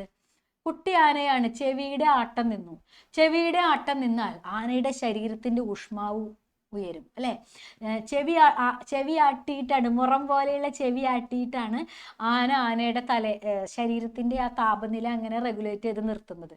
ഇതെല്ലാം ഇദ്ദേഹത്തിന് അറിയാം. അതുകൊണ്ട് വെള്ളം കൊണ്ടുവന്ന് ഒഴിപ്പിച്ച് ആനയുടെ ഊഷ്മാവ് ശരിയാക്കുന്നുണ്ട്. അതിനുശേഷം വളരെ വിദഗ്ധമായി കാലിൽ നിന്ന് മുള്ളെല്ലാം എടുത്തു മാറ്റിയ ശേഷം പറയുന്നുണ്ട്, ഭാഗ്യം മുറിവ് ആഴമുള്ളതല്ല. എന്തൊരു കരുതലാണ് അല്ലെ ആനയെക്കുറിച്ച്. എന്തൊരു കരുതലോടു കൂടിയും സ്നേഹത്തോടു കൂടിയുമാണ് അദ്ദേഹം ആ ആനയെ ശുശ്രൂഷിക്കുന്നത്. അതിനുശേഷം കുട്ടിയാനയെ നോക്കിയിട്ട് ഈ കുട്ടിയാനയെ അദ്ദേഹം തിരിച്ചറിയുന്നുണ്ട്. മുമ്പ് തൻ്റെ അടുത്ത് കാലിന് മുറിവേറ്റി വന്ന അമ്മയാനയുടെ കുട്ടിയാണെന്ന്. ആ ആനയുടെ മുഖം അദ്ദേഹം ഓർത്തു വെച്ചു എന്നുള്ളതാണ്. വർഷങ്ങൾക്ക് മുമ്പ് തൻ്റെ അടുത്ത് മുറിവുമായി വന്ന അമ്മയാനയുടെ മുഖം. ഇതിൽ നിന്നെല്ലാം നമുക്ക് സൂചിപ്പിക്കുന്നത് എന്താണ് അല്ലെ? ഇദ്ദേഹം തൻ്റെ തൊഴിലിൽ, മൃഗചികിത്സ എന്ന തൊഴിൽ അഗാധമായ അറിവുള്ള മനുഷ്യനാണ്. ഈ അറിവ് മാത്രം ഒരാളെ നല്ല ഡോക്ടറാക്കില്ല. ഈ അറിവ് മാത്രമല്ല, വന്യജീവികളോട് അദ്ദേഹത്തിനുള്ള കരുണയുണ്ടല്ലോ, ആ കരുണയുടെ ആഴമാണ് ഇവിടെ വ്യക്തമാക്കുന്നത്. പിന്നീട് അദ്ദേഹം ഒരു സെന്റൻസ് പറയുന്നുണ്ട്, ഈ കാടുകളിൽ വിനോദസഞ്ചാരത്തിന് പോകുന്നവർ വലിച്ചെറിയുന്ന കുപ്പിച്ചില്ലുകളാണ് ഈ പാവം മൃഗങ്ങളെ ഇങ്ങനെ ദുരിതത്തിലാക്കുന്നത് അല്ലെ. അദ്ദേഹത്തിന്റെ സാമൂഹിക ബോധമാണ് അത് വ്യക്തമാക്കുന്നത്. ഇങ്ങനെ കരുണയും ആഴത്തിലുള്ള സാമൂഹിക ബോധവും ആഴത്തിലുള്ള അറിവുമുള്ള ഡോക്ടർ കെ അല്ലെ, നമ്മൾ ഓരോരുത്തരും ജീവിതത്തിൽ മാതൃകയാക്കേണ്ട ഒരു ഡോക്ടറാണ്. ഓക്കെ, കഥാപാത്ര നിരൂപണം കഴിഞ്ഞല്ലോ അല്ലെ. ഇനി പ്രഭാഷണം തയ്യാറാക്കുക. വന്യമൃഗങ്ങളോട് മനുഷ്യൻ കാണിക്കേണ്ട കരുതൽ. മക്കളെ, പ്രഭാഷണം എന്ന് വെച്ചാൽ പ്രസംഗമാണ്, അറിയാലോ. അപ്പൊ തുടങ്ങേണ്ടത് എങ്ങനെയാണ്? പ്രിയപ്പെട്ടവരെ എന്ന് വിളിച്ചിട്ട് വേണം. പ്രസംഗമാണല്ലോ, മുന്നിലിരിക്കുന്നവരോട് ഇന്ററാക്ട് ചെയ്യല്ലേ. എന്നിട്ട് പറയണം, ഇന്ന് ഞാൻ നിങ്ങളോട് സംസാരിക്കാൻ പോകുന്ന വിഷയം വന്യമൃഗങ്ങളോട് മനുഷ്യൻ കാണിക്കേണ്ട കരുതൽ എന്നതാണ്. അപ്പൊ വിഷയം അവിടെ ഉണ്ട്. അപ്പൊ പ്രഭാഷണത്തിൽ എപ്പോഴും പ്രിയപ്പെട്ടവരെ എന്ന് വിളിച്ചിട്ട് തുടങ്ങുക. ഇന്നു ഞാൻ നിങ്ങളോട് ഇന്ന വിഷയത്തെക്കുറിച്ചാണ് സംസാരിക്കാൻ പോകുന്നത് എന്ന് എഴുതുക. അതിനുശേഷം നമ്മൾ ഇന്ററാക്ട് ചെയ്തിട്ട് വേണം തുടങ്ങാൻ. നമുക്ക് ഈ ചോദ്യം അവരോട് ചോദിക്കാം. എന്തെന്ന്? വന്യമൃഗങ്ങളോട് മനുഷ്യൻ അവൻ കാണിക്കേണ്ട അത്ര കരുതൽ കാണിക്കുന്നു എന്ന് നിങ്ങൾ വിചാരിക്കുന്നുണ്ടോ എന്ന് ചോദിക്കുക. ഡെഫിനറ്റ്ലി ആയിട്ട് ആൻസേഴ്സ് കിട്ടും. അത് നമ്മൾ കണക്കാക്കേണ്ട കാര്യമില്ല. നമ്മളിങ്ങനെ പ്രസംഗം തുടർന്നുകൊണ്ടിരിക്കുക. ഇങ്ങനെ കരുതുന്നുണ്ടോ? ഇനി നിങ്ങൾ നിങ്ങളുടെ അഭിപ്രായം പറയുക. നിങ്ങൾ എന്ത് കരുതുന്നുണ്ടെങ്കിലും എൻ്റെ അഭിപ്രായത്തിൽ മൃഗങ്ങളോട് കാണിക്കേണ്ട കരുതലും സ്നേഹവും ഇന്ന് നമ്മുടെ സമൂഹത്തിൽ ഇല്ല എന്ന് നിങ്ങൾക്ക് നിങ്ങളുടെ അഭിപ്രായം പറയാം കേട്ടോ. അപ്പോൾ ഫസ്റ്റ് പാരഗ്രാഫ് ആയല്ലോ അല്ലേ? ശരി. ഇനി സെക്കൻഡ് പാരഗ്രാഫായിട്ട് ആന ഡോക്ടറെ അടിസ്ഥാനമാക്കിയാണ് പ്രഭാഷണം തയ്യാറാക്കുക എന്ന് പറഞ്ഞാൽ നിങ്ങൾക്ക് അവർക്ക് ആന ഡോക്ടറുടെ ഒരു കഥയൊക്കെ പറഞ്ഞു കൊടുക്കാം. ആ കുട്ടിയാനയുടെ കാലിൽ മുള്ളത് എന്താണ് കുപ്പിച്ചില് തറച്ചതൊക്കെ പറയാം. എന്നിട്ട് വിനോദസഞ്ചാരത്തിന് പോകുന്നവർ അവിടെ ഉടച്ചിട്ടപ്പോഴാണ് അത് സംഭവിച്ചതെന്നുള്ള കഥയൊക്കെ അവരോട് പറഞ്ഞു കൊടുത്തിട്ട് പ്രഭാഷണം ചെയ്യാം. ഇനി അതല്ലാതെ വെറുതെ ഇങ്ങനെ സിമ്പിളായിട്ടാണ് പറയണമെങ്കിൽ നിങ്ങൾക്ക് ആന ഡോക്ടറെ പരാമർശിക്കാതെ തന്നെ പറയാം. എന്തെന്ന്? വന്യമൃഗങ്ങളുടെ വീടാണ് കാട്, അല്ലേ? നമുക്ക് നാട് വീടായിരിക്കുന്നത് പോലെ അവരുടെ നാട് എന്ന് വെച്ചാൽ കാടാണ്. അവർക്കാണ് അവിടെ പ്രാധാന്യം, അല്ലേ? അവർക്കാണ് അവിടെ കൂടുതൽ പ്രാധാന്യം. കാരണം അത് അവരുടെ നാടാണ്. അവരുടെ നാട്ടിലേക്ക്, അതായത് കാട്ടിലേക്ക് മനുഷ്യൻ പല പല കാര്യങ്ങൾക്ക് സഞ്ചാരം നടത്തുമ്പോൾ അത് മൃഗങ്ങൾക്ക് ഒരാപത്തും വരാത്ത രീതിയിലായിരിക്കണം എന്നാണ് എൻ്റെ അഭിപ്രായം. നിങ്ങളുടേതോ? അങ്ങനെ ചോദിക്കാം. ഓക്കെ, ഇനി മനുഷ്യൻ ചെയ്യുന്ന അക്രമങ്ങളെ കുറിച്ച് അടുത്തതായിട്ട് പറയാം കേട്ടോ. വിനോദസഞ്ചാരത്തിന് വേണ്ടിയും മറ്റു പല കാര്യങ്ങൾക്കുമായി വന്യമൃഗങ്ങളിലേക്ക്, കാടുകളിലേക്ക്, വന്യപ്രദേശങ്ങളിലേക്ക് യാത്ര ചെയ്യുന്ന മനുഷ്യൻ ഒരിക്കലും വന്യമൃഗങ്ങളുടെ സുരക്ഷയെക്കുറിച്ച് ചിന്തിക്കുന്നില്ല. പല രീതിയിലും അപകടങ്ങൾ വരുത്തി തീർക്കുകയാണ് ചെയ്യുന്നത്. പലപ്പോഴും വലിച്ചെറിയുന്ന സിഗരറ്റ് കുറ്റി, അല്ലേ, മരങ്ങളെ ആളിക്കത്തിക്കാൻ കാരണമാകുന്നത് വരെ, മദ്യപിച്ചതിന് ശേഷം അവിടെ തകർത്തെറിയുന്ന കുപ്പിച്ചില്ലുകൾ വരെ ഇന്ന് മൃഗങ്ങളുടെ ജീവിതം ദുരിതത്തിലാക്കുന്നുണ്ടെന്ന് നിങ്ങൾക്കറിയാമോ? ഇങ്ങനെ വേണം ചോദിക്കാൻ കേട്ടോ. പ്രഭാഷണമാണ്. അറിയാമോ, അറിയില്ലേ, ഇങ്ങനെ ചോദിക്കുക. അറിയാമോ എന്നൊക്കെ പറഞ്ഞുകൊള്ളുക കേട്ടോ. അങ്ങനെ മനുഷ്യൻ ചെയ്യുന്ന കുറെ ദ്രോഹങ്ങളെക്കുറിച്ച് പറഞ്ഞതിന് ശേഷം അടുത്ത പാരഗ്രാഫിൽ ഇത് ചെയ്യാതിരിക്കാൻ നമ്മുടെ മുമ്പിലിരിക്കുന്ന ആളുകളെ നിങ്ങൾ ആഹ്വാനം ചെയ്യുക കേട്ടോ. നിങ്ങളിങ്ങനെ ഒരിക്കലും ചെയ്യരുത്. അതിനെ കഴിയുന്നതും കാട്ടിലേക്കുള്ള യാത്രകൾ തന്നെ ഒഴിവാക്കുക. ഇനി കാരണം അത് അവരുടെ ലോകമാണ്. ഇനി നിവൃത്തിയില്ലാത്ത സാഹചര്യങ്ങളിൽ അല്ലെങ്കിൽ വിനോദത്തിന് വേണ്ടിയോ പോവുകയാണെങ്കിൽ നിങ്ങൾ ചെയ്യേണ്ട മുൻകരുതലുകൾ എന്തൊക്കെയാണ് എന്ന് അവരോട് പറയാം. കാടിന് ഒരു ദോഷവും വരുത്താത്ത രീതിയിലായിരിക്കട്ടെ നിങ്ങളുടെ യാത്രകൾ എന്നെല്ലാം അവരെ ബോധവൽക്കരണം നടത്തിയതിന് ശേഷം ഇതെല്ലാം പറഞ്ഞ് ഞാൻ എൻ്റെ വാക്കുകൾ നിർത്തുന്നു എന്ന് പറഞ്ഞിട്ട് പ്രസംഗം അവസാനിപ്പിക്കുക. ഓക്കെ, കാടിന് ദോഷമല്ലാത്ത രീതിയിൽ എങ്ങനെയാണ് യാത്ര ചെയ്യുക, എന്തൊക്കെയാണ് അവർക്ക് പറഞ്ഞു കൊടുക്കേണ്ടത്, അല്ലേ? നമ്മൾ എന്ത് സാധനം കൊണ്ടുപോയാലും, പ്ലാസ്റ്റിക് ചില്ല് ഉൾപ്പെടെ എന്ത് കൊണ്ടുപോയാലും അതൊരു കിറ്റിലാക്കി നമ്മൾ തിരിച്ചിങ്ങോട്ട് കൊണ്ടുവരിക. കാട്ടിൽ നിക്ഷേപിക്കേണ്ട കാര്യമില്ല, അല്ലേ? കാട്ടുതീ വരുത്താത്ത രീതിയിൽ ഒരു അഗ്നിസ്ഫുലിംഗം പോലും അവിടെ ഉണ്ടാക്കാതെ ആയിട്ട് നോക്കുക. പ്രകൃതിയെ മാനിച്ചുകൊണ്ട്, കാടിൻ്റെ നിഗൂഢതയെ, അതിൻ്റെ ഭംഗിയെ മാനിച്ചുകൊണ്ട്, അതിൻ്റെ നിശബ്ദതയ്ക്ക് ഒരു ഭംഗവും വരുത്താത്ത രീതിയിൽ പോയി ചെന്നിട്ട് കാടിൻ്റെ ഭംഗി ആസ്വദിച്ച് പോരുക. കാടിനെ ബഹുമാനിക്കുക, അല്ലേ? കാരണം അതൊരു വലിയ ലോകമാണ്. അപ്പം മറ്റുള്ളവരെ ബഹുമാനിക്കാൻ, കാടിനെയും കാട്ടുമൃഗങ്ങളെയും, കാരണം ഈ കാടും കാട്ടുമൃഗങ്ങളും നിലനിന്നില്ലെങ്കിൽ, അത് അവിടെ ഇല്ലെങ്കിൽ നാടിൻ്റെ നിലനിൽപ്പ് അപകടത്തിലായിരിക്കും. കാരണം അത് അങ്ങനത്തെ ഒരു സന്തുലിതാവസ്ഥയാണ്. അവരവിടെ ഉണ്ടെങ്കിലേ നമുക്ക് ഇവിടെ നിൽക്കാൻ പറ്റുള്ളൂ. അത് നശിച്ചിട്ട് നമ്മൾ നിലനിൽക്കാമെന്ന് നമ്മൾ വ്യാമോഹിക്കരുത്. ഇതെല്ലാം പറഞ്ഞു കൊടുത്തതിന് ശേഷം വാക്കുകൾ ചുരുക്കുന്നു എന്ന് പറയാം. ഓക്കെ, അടുത്തത് ആന ഡോക്ടർക്ക് ഒരു ആസ്വാദനക്കുറിപ്പ് എഴുതുക. അത് ഇത്രയും ഞാൻ പറഞ്ഞതിൽ നിന്ന് നിങ്ങൾക്ക് എഴുതാലോ, ഇല്ലേ? ആന ഡോക്ടർ എന്ന കഥ അത് എഴുതിക്കൊള്ളുക. പ്രധാനമായിട്ടും ഡോക്ടർ കെയുടെ സ്വഭാവ നിരൂപണം അതിൽ ഉൾപ്പെടുത്തുക. സ്വഭാവ നിരൂപണം ഉൾപ്പെടുത്തിയിട്ട് അതൊരു കഥ പോലെ എഴുതിയാൽ തന്നെ അതൊരു ആസ്വാദനക്കുറിപ്പാണ് ആ പാഠത്തിന്റെ. ഓക്കെ, അടുത്തത് തളിർനാക്കൊന്ന് വിഗ്രഹിക്കാൻ. തളിരു പോലുള്ള നാക്കാണ് തളിർനാക്ക്. മൃദുഹാസം, മൃദുവായ ഹാസമാണ് മൃദുഹാസം. അടുത്തത് പൂത്തിരി കത്തിച്ചെങ്ങളെ നൃത്തം ചെയ്യിക്കാനില്ലിരിയാരും. പ്രയോഗഭംഗി വ്യക്തമാക്കുക. പുളിമാവ് വെട്ടുമ്പോൾ, അല്ലേ? മനോഹരമായ ഒരു കവിതയാണ്. കവിതയെക്കുറിച്ചൊക്കെ പറഞ്ഞേക്കുക. അത് റെക്കോർഡ് വീഡിയോയിൽ ഉണ്ട് ഇൻട്രൊഡക്ഷൻ, അല്ലേ? എന്നാലും ഞാൻ ഒന്നും കൂടി പറഞ്ഞു തരാം. പ്രകൃതിക്ക് വേണ്ടിയുള്ളൊരു കവിതയാണ് പുളിമാവ് വെട്ടുമ്പോൾ എന്നുള്ളത്. ആവശ്യത്തിനും അനാവശ്യത്തിനും മനുഷ്യൻ മരം മുറിക്കുമ്പോൾ, അല്ലേ? മരം മുറിക്കുമ്പോൾ പ്രകൃതിക്ക് സംഭവിക്കുന്ന മാറ്റങ്ങളെക്കുറിച്ചും ആ മരങ്ങളെ ഓർത്ത് വേദനിക്കുന്ന മനുഷ്യരെക്കുറിച്ചുമാണ് ഈ കവിത. ഇനി ഈ പ്രയോഗത്തിന്റെ ഭംഗി പറയാം. എന്താണ്? മാവ് വെട്ടാൻ പോവുകയാണ്, അല്ലേ? പൈസയ്ക്ക് വേണ്ടിയിട്ട് മാവിന്റെ ഉടമസ്ഥൻ മാവ് വെട്ടുകയാണ്. മാവ് വെട്ടുമ്പോൾ മാവ് വെട്ടുന്നതിനെ കുറിച്ച് ഓർത്ത് വേദനിക്കുന്ന കവി എന്താണ് പറയുന്നത്? കാറ്റിനോടൊക്കെ എന്താ പറയുന്നത്? പഴയതുപോലെ പൂത്തിരി കത്തിച്ച് നിങ്ങളെ ആഹ്ലാദിക്കാൻ ഇനി ആ മാവ് ഇവിടെയില്ല. ആഹ്ലാദിപ്പിക്കാൻ. പൂത്തിരി കത്തിക്കുക എന്ന് വെച്ചാൽ എന്താണ്? വിഷുവിന്റെ തലേദിവസമൊക്കെ നമ്മൾ കത്തിക്കുന്ന സാധനമാണ് പൂത്തിരി. മാവിന്റെ മാമ്പൂവിന് പൂത്തിരിയുമായിട്ട് നല്ല സാമ്യമുണ്ട് ആ ഷേപ്പില്, അല്ലേ? അപ്പൊ മാവ് പൂത്ത് നിൽക്കുമ്പോൾ, അല്ലയോ കാറ്റേ, നിങ്ങളും അല്ലെങ്കിൽ കുട്ടികളെ നിങ്ങളൊക്കെ ആഹ്ലാദിക്കും. പക്ഷേ കാറ്റിനോടും കുട്ടികളോടും പറയാണ്, ഇനി പൂത്തിരി കത്തിച്ച് നിങ്ങളെ ആഹ്ലാദിപ്പിക്കാൻ.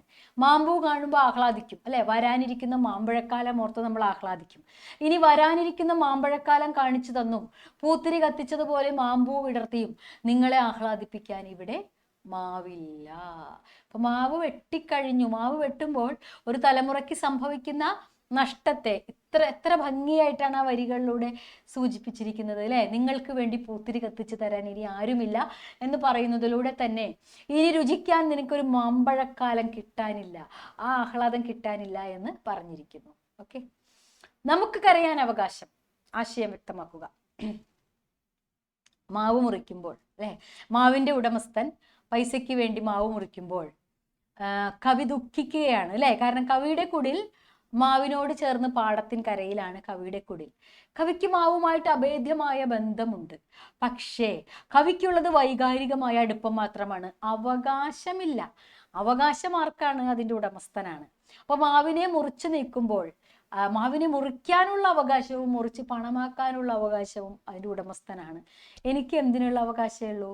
മാവിന് വേണ്ടി കരയാനുള്ള അവകാശം മാത്രമേ ഉള്ളൂ. വൈകാരികമായ അടുപ്പമാണ് അവിടെ സൂചിപ്പിക്കുന്നത് അല്ലെ.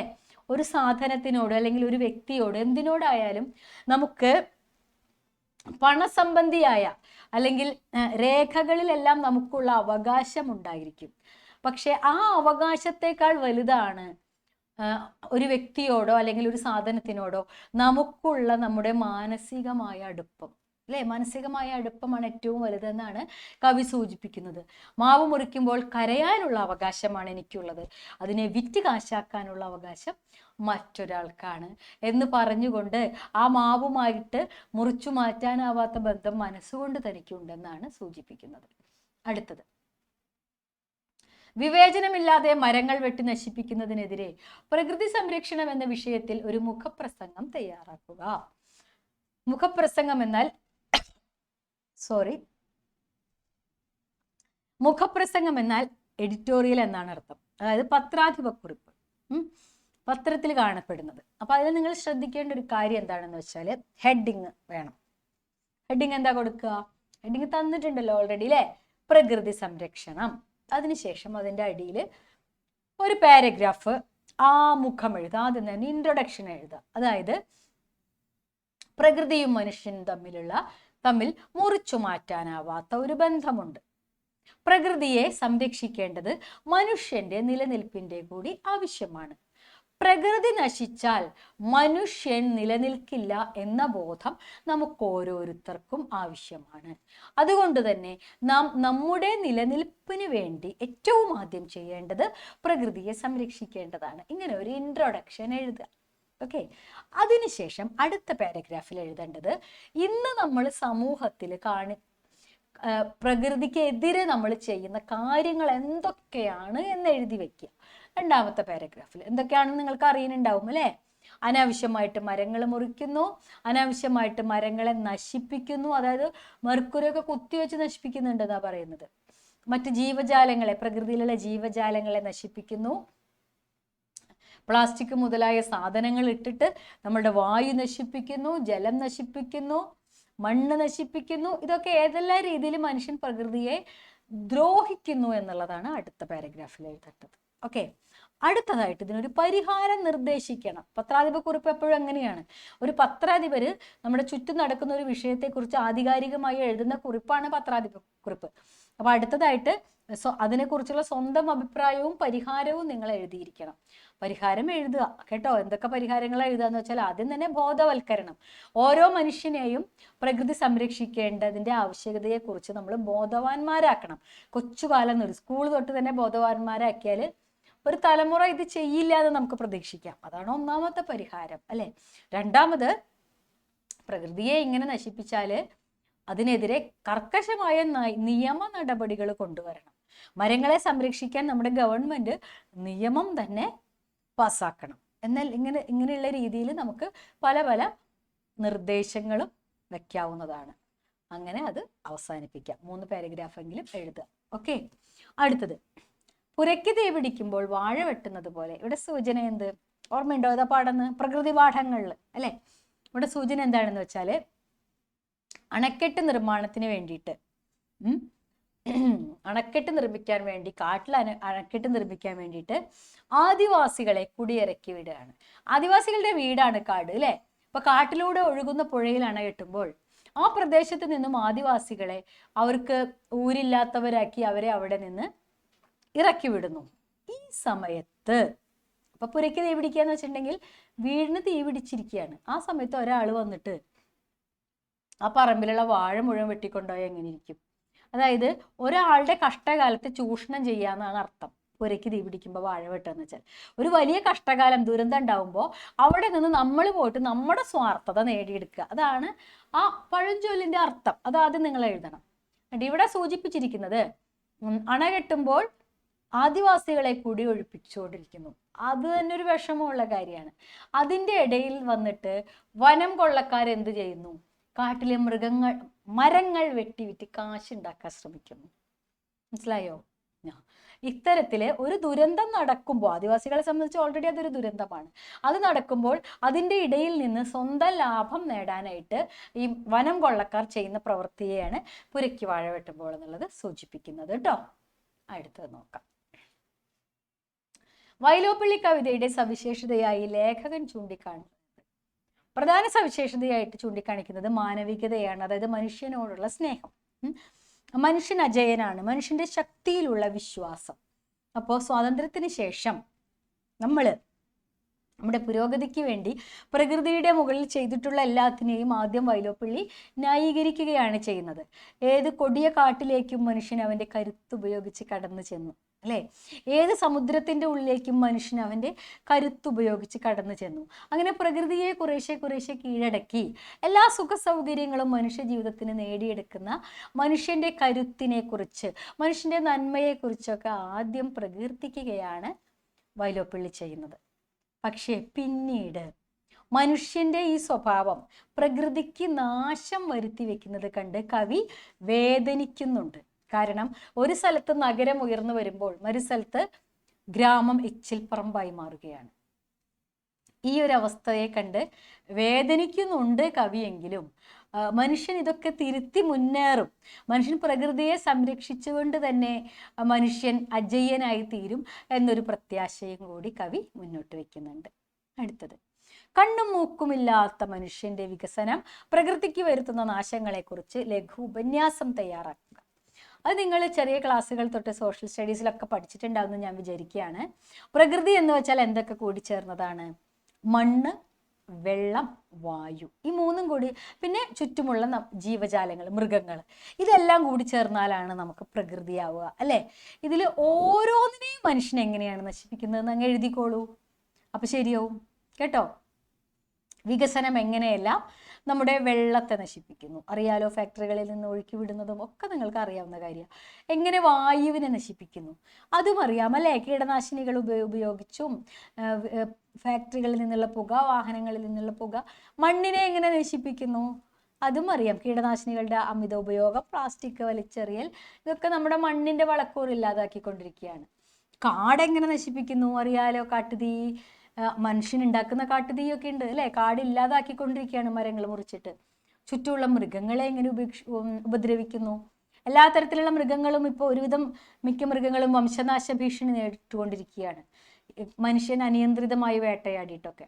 അപ്പോൾ മനുഷ്യൻ എന്തൊക്കെയാണ് ചെയ്യുന്നത് എന്നുള്ളത് മണ്ണ്, ജലം, വായു, കാട്, കാട്ടിലെ മറ്റ് മൃഗങ്ങൾ, ചുറ്റുമുള്ള ജീവജാലങ്ങൾ, പൂമ്പാറ്റകളടക്കം എല്ലാത്തിനെയും നമ്മൾ എങ്ങനെയൊക്കെ ദ്രോഹിച്ചില്ലാതാക്കുന്നു എന്ന് വിശദമായിട്ട് എഴുതിയേക്കാം.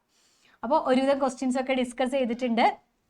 ഒരു കാര്യം നിങ്ങൾ ശ്രദ്ധിക്കേണ്ടത് മക്കളെ, സമയം ശ്രദ്ധിക്കുക കേട്ടോ. ചെറിയ ചോദ്യങ്ങൾക്ക് കുറച്ച് നേരം എടുക്കാൻ പാടുള്ളൂ. പിന്നെ ഒരു കാര്യം ശ്രദ്ധിക്കേണ്ടത്, മെയിൻ ആയിട്ടുള്ള പോയിന്റ്സ് എല്ലാം നമ്മൾ ഈ ചോദ്യങ്ങളിൽ ഡിസ്കസ് ചെയ്ത് കഴിഞ്ഞു. പക്ഷെ ചോദ്യം നിങ്ങൾക്ക് ഇങ്ങനെ പ്ലെയിൻ ആയിട്ടാവില്ല ചോദിക്കുക. വേറെ പുറത്തുനിന്നുള്ള കവിതകൾ തന്നിട്ട് അതിനോട് ബന്ധപ്പെടുത്തി ഇതും കൂടി ബന്ധപ്പെടുത്തി പറയാനാ. നിങ്ങൾക്കറിയാം, നിങ്ങൾ 8ാം ക്ലാസ്സിൽ പരീക്ഷ എഴുതിയിട്ടുള്ളവരാണ് അല്ലേ? അപ്പോൾ പുറമേ നിന്നുള്ള ചില സാധനങ്ങളും ഖണ്ഡികകളൊക്കെ തന്നിട്ട് നിങ്ങൾക്ക് ഇപ്പോൾ പഠിക്കാനുള്ള പാഠങ്ങളോട് ബന്ധപ്പെടുത്തിയിട്ടാണ് ഒരു ചോദ്യം ചോദിക്കുക. ചോദ്യം കണ്ട് ബുദ്ധിമുട്ടേണ്ട കാര്യമില്ല. നിങ്ങളൊരു പാഠത്തിൽ നിന്ന് എന്താണോ പഠിച്ചിട്ടുള്ളത് അത് നിങ്ങൾ ധൈര്യമായിട്ട് എഴുതി വെച്ചോളൂ. അതാണ് അവർ ഉദ്ദേശിക്കുന്നത് കേട്ടോ. അപ്പൊ ചോദ്യം കണ്ട് മക്കൾ വിഷമിക്കേണ്ട. ഏത് പാഠത്തിൽ നിന്നാണ് ചോദ്യം എന്ന് മാത്രം മനസ്സിലാക്കുക. അതിന് മുമ്പ് വേറെ കാര്യങ്ങളുമായിട്ടൊക്കെ ബന്ധപ്പെടുത്തിയിട്ടും പുറമേ നിന്നുള്ള കവിത തന്നിട്ടുള്ളത് അതൊക്കെ എന്തോ ആയിക്കൊള്ളട്ടെ, നിങ്ങൾ വിട്ടുകളയുക. ഏത് ക്വസ്റ്റ്യനിൽ നിന്നാണ് ഏത് പാഠത്തിൽ നിന്നാണ് ഈ ക്വസ്റ്റ്യന് തിരിച്ചറിഞ്ഞിട്ട് ആ പാഠത്തിനെ പറ്റി ബന്ധപ്പെട്ട് നമ്മൾ പഠിച്ചിട്ടുള്ള പ്രധാന കാര്യങ്ങൾ എഴുതി വെച്ചാൽ നിങ്ങൾക്ക് മാർക്ക് കിട്ടും. പ്രത്യേകിച്ച് ആദ്യത്തെ എക്സാം ആണ് അല്ലേ, ടെക്സ്റ്റ് മാറി ആദ്യമായിട്ട് വരുന്നതാണ്. അപ്പോൾ ഒന്നുകൊണ്ടും പേടിക്കാനില്ല, നന്നായിട്ട് പ്രിപ്പയർ ചെയ്യുക. ഓക്കെ.